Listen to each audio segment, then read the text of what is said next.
की आवाज वो अनेक है। समाज को अलग अलग सोसाइटियों में, धर्म में, जाति में बांट जो केंद्र की तत्कालीन तानाशाही सरकार है,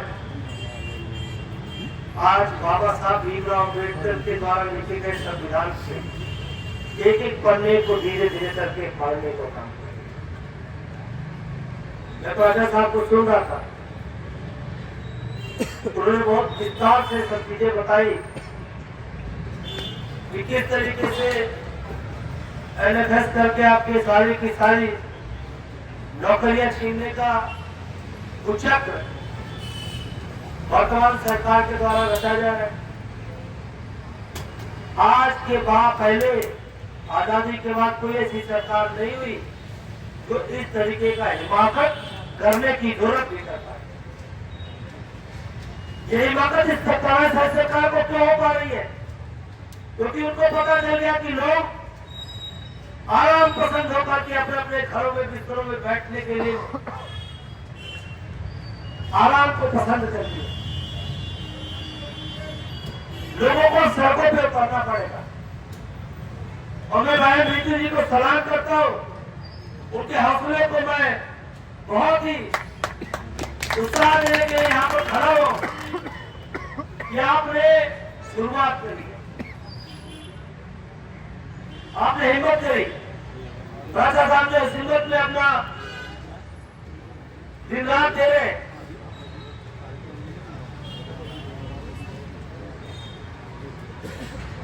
इस हिम्मत को और बढ़ाने के लिए जो लोग सुन रहे हैं हमारी बात को, अभी निकलो रोडों पर, बहन ऋतु के आंदोलन को समर्थन करो।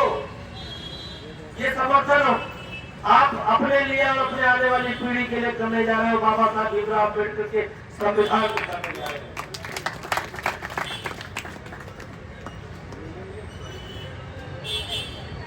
आप देख रहे हैं कि पिछले 1-1.5 साल से दिल्ली विश्वविद्यालय में अलग अलग जगह पर शिक्षकों का भर्ती हो रहा है।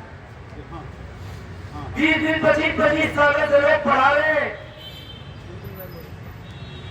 उन लोगों की नौकरियों को खत्म कर दिया गया। वो बेचारे न रोड पे रहे, न घर पे रहे। हालत उनकी हो गई है कि आज वो कह रहे कि एक आपने सुना कि इसी विश्वविद्यालय के बच्चे ने इस तानाशाही सरकार के इस भ्रष्टाचार का बलि चढ़ गया और उनको फांसी का फंदा चुनना पड़ा। तभी लोग चुप रहे, लेकिन मेरी बहन ऋतु चुप नहीं रही। राजा साहब बता रहे थे कि जब इनको ऑफर किया गया कि आप नौकरी ले लो, तो उन्होंने कहा कि हम अम्बेडकरवादी है। और बाबा साहब ने कहा कि अन्याय करने वाले से ज्यादा दोषी अन्याय को सहने वाला होता है। मैं न्याय के लिए लड़ूंगी, मुझे नौकरी नहीं, न्याय चाहिए। और इस न्याय की लड़ाई में आप लोग सम्मिलित, आप लोगों को भी सलाम करता हूँ। तो रही बात अमित राजा साहब ने कहा कि कुछ 28 कॉलेज हमारे पास है, 12 पूरी तरीके से दिल्ली सरकार के द्वारा फंडेड है। आपको वहां भी तानाशाही सरकार की कुछ कार्यकारियां मैं बताना चाहता हूँ। हमारे दिल्ली सरकार के भी किसी भी विद्यालय में इन्होंने मैनेजमेंट कमेटी नहीं बनने दी है। मैं आपको बता दूं, कहीं भी हमारा चेयरमैन नहीं है। इनको डर था कि अगर इनके चेयरमैन होंगे, मैनेजमेंट कमेटी होगी, तो जिन आरएसएस का जो एक बहुत बड़ा कुचक्र चल रहा है देश के संविधान को, देश के इतिहास को बदलने का, वो 12 कॉलेजों के माध्यम से रुकने का काम होगा। वहां आवाज उठेगा, वहां का कुचक्र चलेगा नहीं। एक भी कॉलेज में हमारा गवर्निंग बॉडी नहीं है।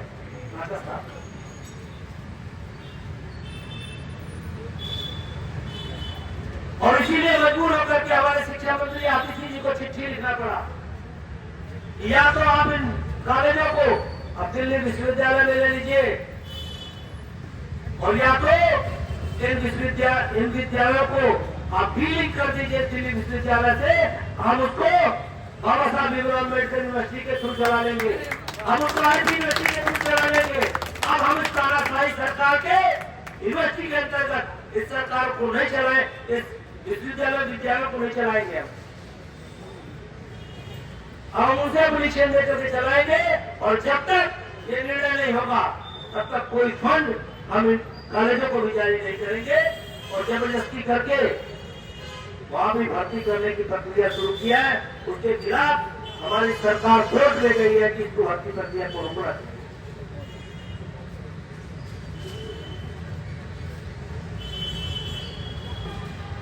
क्या क्या बताए, क्या क्या तानाशाही चल रही है। ये वही लोग हैं, आपको पता है, जो उत्तर प्रदेश में कुछ चंद साल पहले हमारी दलित बहन को न केवल उसके साथ दुर्दांत घटनाएं करते, दुर्व्यवहार करते, रेप करते, बल्कि वो रेप साबित न हो जाए उसके लिए उसको मार देते हैं जान से।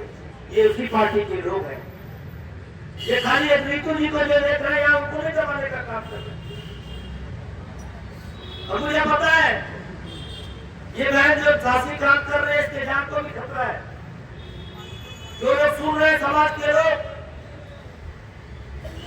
जो प्रबुद्ध लोग हैं, सभी लोग निकलिए। जिस तरीके से उस बेटी ने आवाज उठाया उसको कुचलने का काम कर दिया था। एक बेटा यहाँ पर 20 साल से पढ़ा रहा था, उसको न्याय नहीं मिला, उसको फांसी का फंदा चुनना पड़ा था। ऐसा ऋतु जी के साथ कोई करने की हिफाजत न कर पाए, यहाँ पर संकल्प लेना पड़ेगा। और आज संकल्प का बहुत बुरी पूर्ण तिथि है। आज बाबा साहब भीमराव अम्बेडकर जी की परिनिर्वाण दिवस पूरा देश मना रहा है। इस अवसर पर हम सब अगर श्रद्धांजलि अर्पित करना चाहते हैं बाबा साहब को, तो सभी लोगों को जो भी अम्बेडकरवादी है, बाबा साहब को मानते हैं, उनको प्यार करते हैं, इस स्तर पर ला करके इतना ज्यादा संख्या में आप लोग उपस्थिति बता दीजिए। ये सारा रास्ता सारा का सारा विश्वविद्यालय का कैंपस भर जाना चाहिए, तब पता चलेगा कि बाबा साहब के मानने वाले लोग उनके परिनिर्वाण दिवस पर संकल्प लिए थे। और तब जाकर के जो बाबा साहब भीमराव अम्बेडकर के सपने हैं उसको लेकर के जो न्याय की मांग को लेकर के ऋतु बहन निकली है, हमारे बहुत प्राचा जी निकले हैं, हम सब उसके साथ हैं। आप सब आइए, तभी वो सफल हो पाएगा। मैं आपके आंदोलन को अपना समर्थन व्यक्त करता हूँ। मैं आगे भी आता रहूंगा समय समय पर। हम सबसे अपील भी करते रहेंगे। मेरे वार्ड अध्यक्ष यहाँ पर हैं राजन गौतम जी, इन्होंने मुझसे निवेदन किया, ऋतु जी से टीम से बात कराई। हमने कहा ये बहुत अच्छा अवसर है कि संविधान को देश में खत्म करने के प्रयास कर रही तानाशाही सरकार के खिलाफ इस मोर्चेबंदी में हम सबको शामिल होना चाहिए। हम लोग का धर्म है, कर्तव्य है, उस कर्तव्य के तहत आए हैं और अभी समर्थन कर रहे हैं, आगे भी करते रहेंगे। धर्म से, मन से और धर्म से तरीके से आपके साथ आएंगे। बाबा साहब अमर रहे, बाबा साहब अमर रहे, बाबा साहब अमर रहे। और एक चीज और अंतिम में मैं भूल गया था कि आप देख रहे हैं किस तरीके से बाबा साहब भीमराव अम्बेडकर द्वारा लिखे गए संविधान में पिछली सरकार के पास अंतिम निर्णय लेने की सत्ता, निर्णय लेने की क्षमता होगी, उसको भी दिल्ली में आप देख रहे हैं किस तरीके से कुचल करके खत्म कर दिया गया है। किस तरीके से एलजी को मालिक बनाने का एक बहुत बड़ा कुचक्र चल रहा है। तो हम तो इन संविधान के दुश्मनों से लड़ रहे हैं दिल्ली में अरविंद केजरीवाल के नेतृत्व में। जो भी हो सकता है, जहां से ये सब समर्थन की जरूरत होगी हम आपको दिलवाएंगे। इस संविधान को खत्म करने वाले लोगों को 2024 में कंक्लूड करना पड़ेगा, संकल्प लेना पड़ेगा सबको। नहीं तो ये दिल्ली से, जैसा प्रसाद जी ने कहा, ये शुरुआत है। ऐसे ही दिल्ली से संविधान को खत्म करने का शुरुआत था और तानाशाही और एलजी-शाही लागू करने की शुरुआत हुई है। उसके खिलाफ निर्णय है, सुप्रीम कोर्ट का निर्णय आ गया।